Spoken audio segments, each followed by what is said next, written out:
ശ്രീ ഷാജി മലയാള ഷാജി ഒറ്റ കാര്യം കൂടി, താങ്കൾ നേരത്തെ ഒരു കാര്യം പരാമർശിച്ചു, അതിൽ ഒരു വ്യക്തത കൂടി വരുത്താനാണ്. അടിയന്തരാവസ്ഥ പ്രക്ഷോഭത്തിൻ്റെ ഭാഗമായിട്ടല്ലേ നിങ്ങളുടെ നാട്ടുകാരൻ അടികൊണ്ടത്? അദ്ദേഹം ഇപ്പോഴും പറയുന്നത് ക്രൂരമായ പോലീസ് മർദ്ദനത്തിന് വിധേയമായത് അടിയന്തരാവസ്ഥ പ്രക്ഷോഭത്തിൽ പങ്കെടുത്തതുകൊണ്ടാണെന്ന്.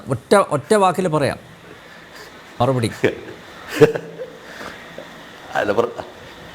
പ്രക്ഷോഭത്തിൽ പങ്കെടുത്തുകൊണ്ടല്ല, സ്വാഭാവികമായിട്ടും അറസ്റ്റ് ചെയ്യാൻ എല്ലാവരെയും വരും. പിന്നെ ഇയാളെ അറസ്റ്റ് ചെയ്യാൻ പോയിരുന്നു. ഇയാളന്ന് താമസിക്കുന്ന ഇയാളെ തറവാട്ട് വീട്ടിലെ മുണ്ടയിൽ എന്ന് പറയുന്ന തറവാട്ട് വീട്ടിലാണ്. ആ വീടിന് അപ്സ്റ്റെയർ ഉണ്ട്. അപ്പോൾ പോലീസ് വളഞ്ഞു. സർക്കിൾ ഇൻസ്പെക്ടർ ബാലറാമിൻ്റെ നേതൃത്വത്തിലാണ് പോയത്. മുന്നേ പറഞ്ഞു, ഇയാളോട് താഴെ ഇറങ്ങാൻ പറഞ്ഞു.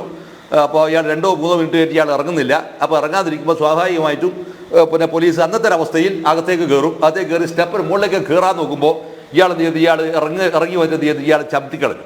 ഈ പറയുന്ന സർക്കിൾ ഇൻസ്പെക്ടർ ബാലറാമിനെ ചവിട്ടിക്കളഞ്ഞു. അപ്പോൾ ചവിട്ടിയപ്പോൾ ബാലറാം ഇത് മുകളിൽ ഇങ്ങോട്ടേക്ക് വരുമ്പോൾ ചവിട്ടി പുറകോട്ടേക്ക് പോലും. ആ പുറകോട്ടേക്ക് പോകുന്ന സമയത്ത് എന്താണെന്ന് പറഞ്ഞാൽ, പുറകിലുണ്ടായിരിക്കുന്ന 2-3 പോലീസ് ഉദ്യോഗസ്ഥന്മാർ, മറ്റു പോലീസ് ഉദ്യോഗസ്ഥന്മാർ അവരെ ആൾ പിടിച്ചു.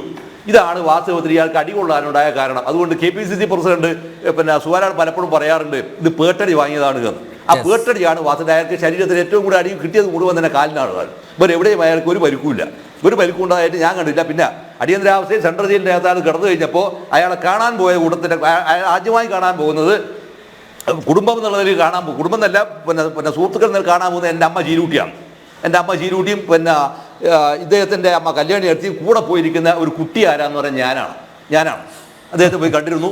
അത് പിന്നെ അദ്ദേഹത്തിന് ചികിത്സ കൊടുത്തിരുന്നു. അങ്ങനെ അവിടെ പോയ സമയത്ത് ഇത് പറയുന്നത് കുഴപ്പമൊന്നുമില്ല. അവിടെ പോയ സമയത്ത് പിന്നെ കല്യാണത്തി, അതായത് പിന്നെ ഇദ്ദേഹത്തിൻ്റെ അമ്മ ഇവരോട് ചോദിക്കുന്നുണ്ട്, പിന്നെ വിജയ, ഞാനൊരു 25 വയസ്സ് തരണമെന്ന് പറഞ്ഞു. ഒരു 25 വയസ്സാണ്. അങ്ങനെ അയാൾ അകത്ത് പോകുന്നു. അകത്ത് പോയിട്ട് എന്ത് ചെയ്യുമെന്ന് പറഞ്ഞാൽ 25 വയസ്സാണ്. ചെറിയ പൈസയാണ്, 25 പൈസ.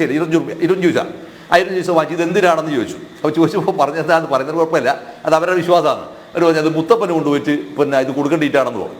എന്നിട്ട് ആ 25 പൈസ എടുത്തിട്ടാണ് അവരെന്ത് ചെയ്തതെന്ന് പറഞ്ഞാൽ, പറശ്ശിനിക്ക് പിന്നെ മടപ്പര മുത്തപ്പൻ ക്ഷേത്രത്തിൽ പോയി അതാണ് ഒരു പൂജക്കായി ആ പൈസ കൊടുക്കുകയാണ് ചെയ്ത്. കാരണം പിന്നെ പിണറായി തന്നെ തലശ്ശേരി ടാക്സിക്കാരൻ്റെ അതാണ് നമ്മളന്ന് ഇവരെ കാണാൻ പോകുന്നത്.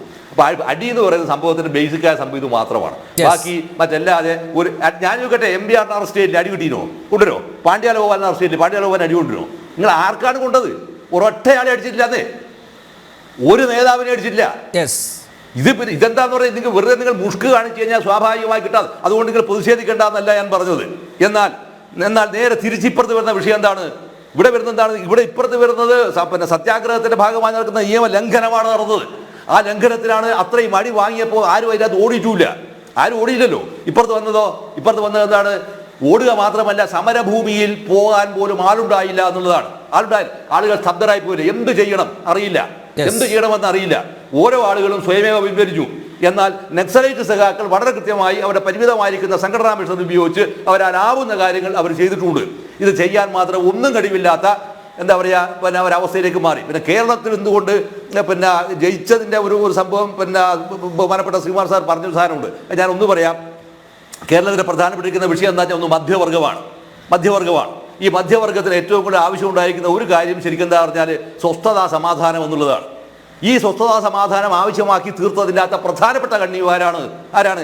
ഈ അടിയന്തരാവസ്ഥ വിരുദ്ധ സമരത്തിനകത്ത് നിന്ന് ഭംഗിയായി ഒളിച്ചോടിയ CPIM കേരളത്തിൽ ഉണ്ടാക്കിയിരിക്കുന്ന അട്രോസിറ്റീസിന്റെ മേലെ വന്നിരിക്കുന്ന പ്രതിഷേധമാണ് സമാധാനപരമായി ജീവിക്കണമെന്നുള്ള ആഗ്രഹം. ആ ആഗ്രഹത്തിന്റെ ഭാഗമായി വളരെ കൃത്യമായി അത് അച്യുതമേനോൻ അത് ഭംഗിയായിട്ട് ഉപയോഗിക്കുകയും ചെയ്തതിന്റെ പ്രതിഫലനമാണ് വാസ്തവത്തിൽ കേരളത്തിനകത്തെ അന്ന് കോൺഗ്രസ് CPI മുന്നണി വളരെ ഗംഭീരമായിരിക്കുന്ന വോട്ട് നേടുകയും ചെയ്തു എന്നാണ് എൻ്റെ ഒരു സാമാന്യ ബുദ്ധിയിൽ എനിക്ക് തോന്നിയിട്ടൊരു കാര്യം ഇതാണ്. മറ്റല്ലാതെ ഇത് വേറെ ഒരു സംഭവത്തിൻ്റെയും ഭാഗമല്ല ഇത്. അപ്പോൾ ഞാൻ ആവർത്തിച്ചു പറയുന്നു, അടിയന്തരാവസ്ഥയെ ചെറുത്തു തോൽപ്പിക്കുന്നതിൽ ഒരു പങ്കും വഹിക്കാത്ത ഒരു പാർട്ടിയാണ് CPIM. അതുകൊണ്ട് തന്നെയാണ് അവർ ഈ അടിയന്തരാവസ്ഥ സംഭവത്തിന് മേലെ ഇന്നത്തെ ദേശാഭിമാനിയിലും നിങ്ങൾ അതിൻ്റെ എഡിറ്റോർ പേജിനകത്തൊരു സാധനം കാണും. അടിയന്തരാവസ്ഥ കരുതി നിയമം ആന എന്ന് പറഞ്ഞ കുറേ സാധനം വരും. ഇതിൻ്റെ 10,000 ഇരട്ടി നിർബാധം എന്നോണം കേരളത്തിൽ പ്രയോഗിക്കുന്ന ഒരാളാണ് കേരളത്തിൽ ഇപ്പോൾ ഭരിക്കുന്ന ഒരാൾ. അടിയന്തരാവസ്ഥയിലെ രാജന്റെ കസ്റ്റഡി മരണത്തെക്കുറിച്ച് പറയും. എന്നാൽ ഈ മനുഷ്യൻ ഭരിക്കുന്ന സമയത്ത് ഈ ലോക്കപ്പിനകത്ത് എത്രയാൾ മരിച്ചു കൂടുമെന്നുള്ള വിവരം, ലോക്കപ്പിൽ അടികൊണ്ട് മരിച്ചു കൂടുന്നുള്ള കാര്യം നമ്മൾ ഇവിടെ ആരും ചർച്ച ചെയ്യലില്ല.